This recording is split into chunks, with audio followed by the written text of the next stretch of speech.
Don't cut your child's tonsils out before checking these 3 things first. If you check the 3 things I discussed in today's video and they're all good, then off with their heads. In today's video, I'm going to use a patient case from my office that includes large tonsils that are causing sleep disordered breathing in a 5-year-old girl. This girl's parents are being told that they need to have their daughter's tonsils and adenoids removed since antibiotics haven't worked. In today's video, I'm going to help explain why they shouldn't do this before checking the 3 things I tell you about in today's video. So let's dive in. I'm Dr. John Bartemus, and I'm putting the pieces together to help you live a life at optimal.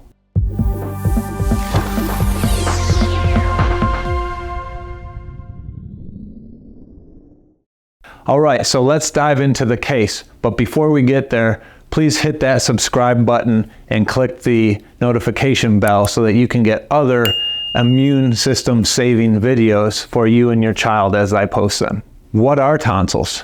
What are adenoids? Tonsils are deep in your throat, and adenoids are like tonsils but in the back of your nose. Both tonsils and adenoids are the first line of defense for your immune system to things that you inhale, whether it's a respiratory virus, whether it's a food, whether it is an allergen in the air such as pollen. The tonsils and adenoids are those sentinels for your immune system. They're the first responders that first pick up on those things and start that immune response. Well, in young children, oftentimes those are novel exposures. So the immune system has to learn from those exposures. And if you think about it, the child is being exposed to a bunch of new things at once: viruses, pollens, and other potential allergens from other trees and weeds and grasses out there, as well as eating new foods. The immune system has to respond to those too. So having large tonsils, known in the research as tonsillar hypertrophy, doesn't necessarily mean they need to be cut out. It might be a normal learning process by that child's immune system. Brilliant, right?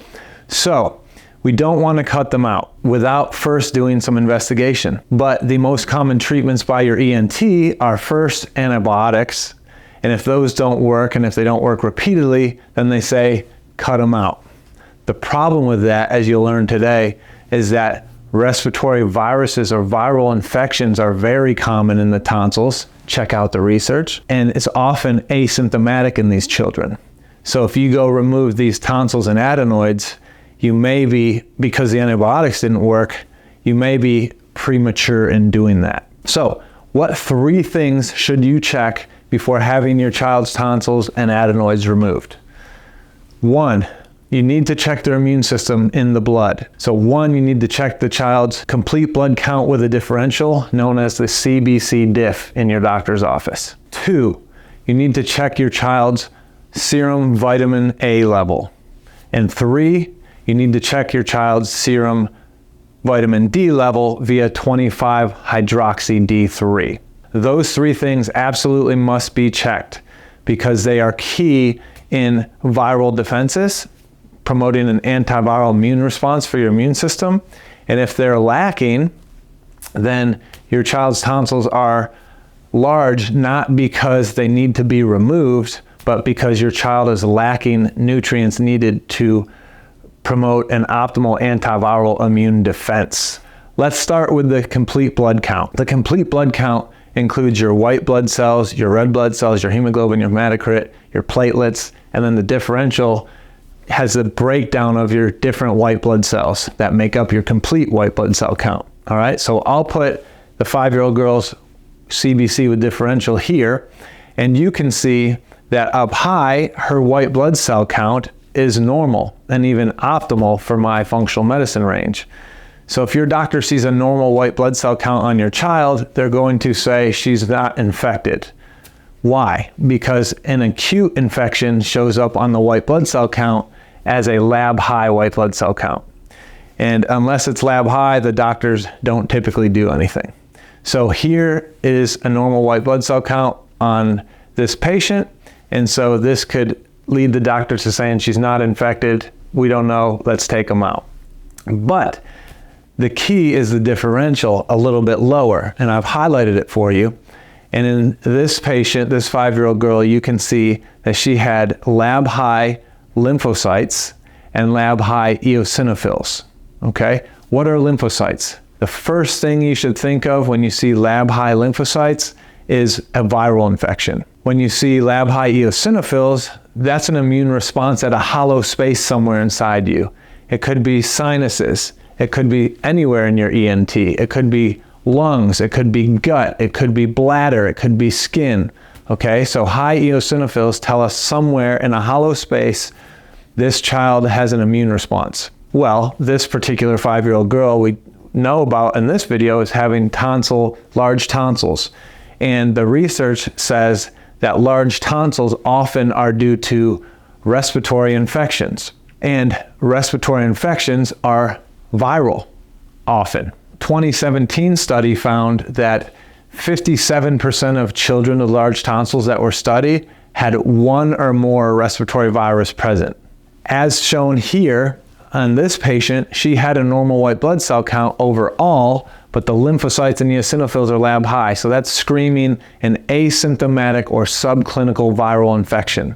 So you don't want to take the tonsils out, you want to deal with the virus. Well, how do you deal with viruses? There are many things that our immune system needs to fight viruses, but two huge keys to an antiviral immune response are vitamin A and vitamin D. The research on vitamin A, a 2017 study on children with tonsils found that there was a 100% prevalence of viral infection in children ages 5 and under. Okay? So again, the most common treatment for tonsillitis or large tonsils is antibiotics. What do antibiotics do to viruses? Nothing, okay? So even though your child may have had multiple rounds of antibiotics and their tonsils are still big, it might not be because it's a chronic bacterial infection. It may be because it's a viral infection and antibiotics don't treat viruses.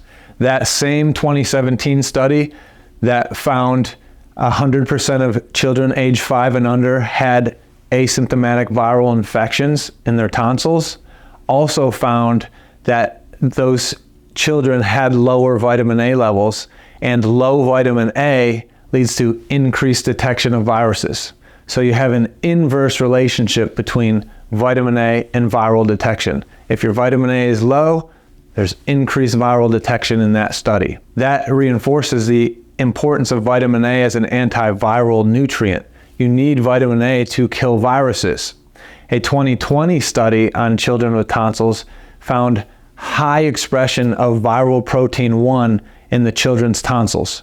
Viral protein is expressed by your immune system when there's viruses present, okay? The children with sleep disordered breathing who weren't being helped by antibiotics were showing high levels of virus in their tonsils. Well, maybe their tonsils are huge because there's a chronic asymptomatic viral infection going on in there, and the large tonsils are impacting their breathing, which is making your child tired and lethargic, and maybe their behavior is bad.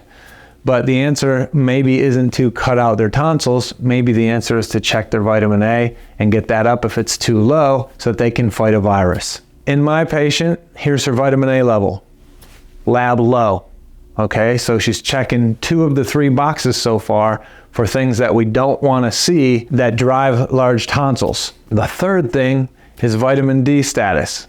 Again, like vitamin A, vitamin D is a powerful antiviral nutrient. You can't fight viruses optimally if you don't have vitamin D. If you don't have enough vitamin D, you have increased susceptibility to viral infection. Why? Because vitamin D activates a natural antimicrobial peptide in our bodies called LL37. LL37 is triple whammy for bad guys. It's antibacterial, antiviral, and antifungal.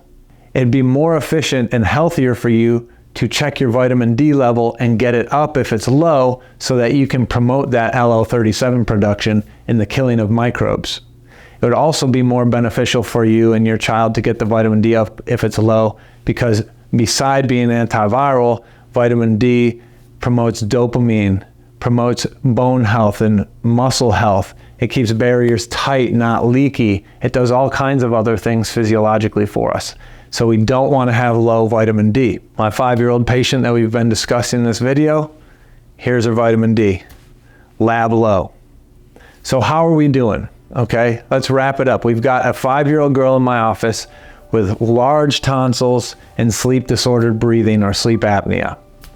The ENTs want to take her tonsils and adenoids out to remove those huge things in her throat and nose to provide space for air to better flow when she sleeps. Antibiotics haven't shrunk them, so their answer is take it out. The problem is, as the research has shown, they haven't considered viruses in this child. And the research, depending on which studies you look at, one says 100% of children age 5 and under have viruses present in their tonsils. Another found that 57% of children had one or more viruses present in their tonsils. So either way, a huge majority of children have viruses present. So we need to check for that. And the 3 things you want to check in your child's blood are the CBC with the differential, vitamin A, and vitamin D. Why? Because the CBC can give you a quick look at, is there an asymptomatic subclinical viral infection going on, like in my patient? Vitamin A is antiviral for you. Vitamin D is antiviral for you. And you need those nutrients to activate the antiviral immune response. So my patient failed all 3 markers. So no, she should not have her tonsils cut out until those 3 markers are optimized. And if you optimize her immune system, her vitamin A and her vitamin D, and the tonsils stay big and she's still having this sleep disordered breathing, then it's a consideration as to whether you want to take them out or not. But the research says it's still controversial. I hope this video helps you. I hope it saves many kids' tonsils and adenoids out there and their immune sentinels. If you like this video, again, please hit that subscribe button and click the notification bell. And if you want to see more videos like this, check out my channel and let me know your thoughts. Thank you.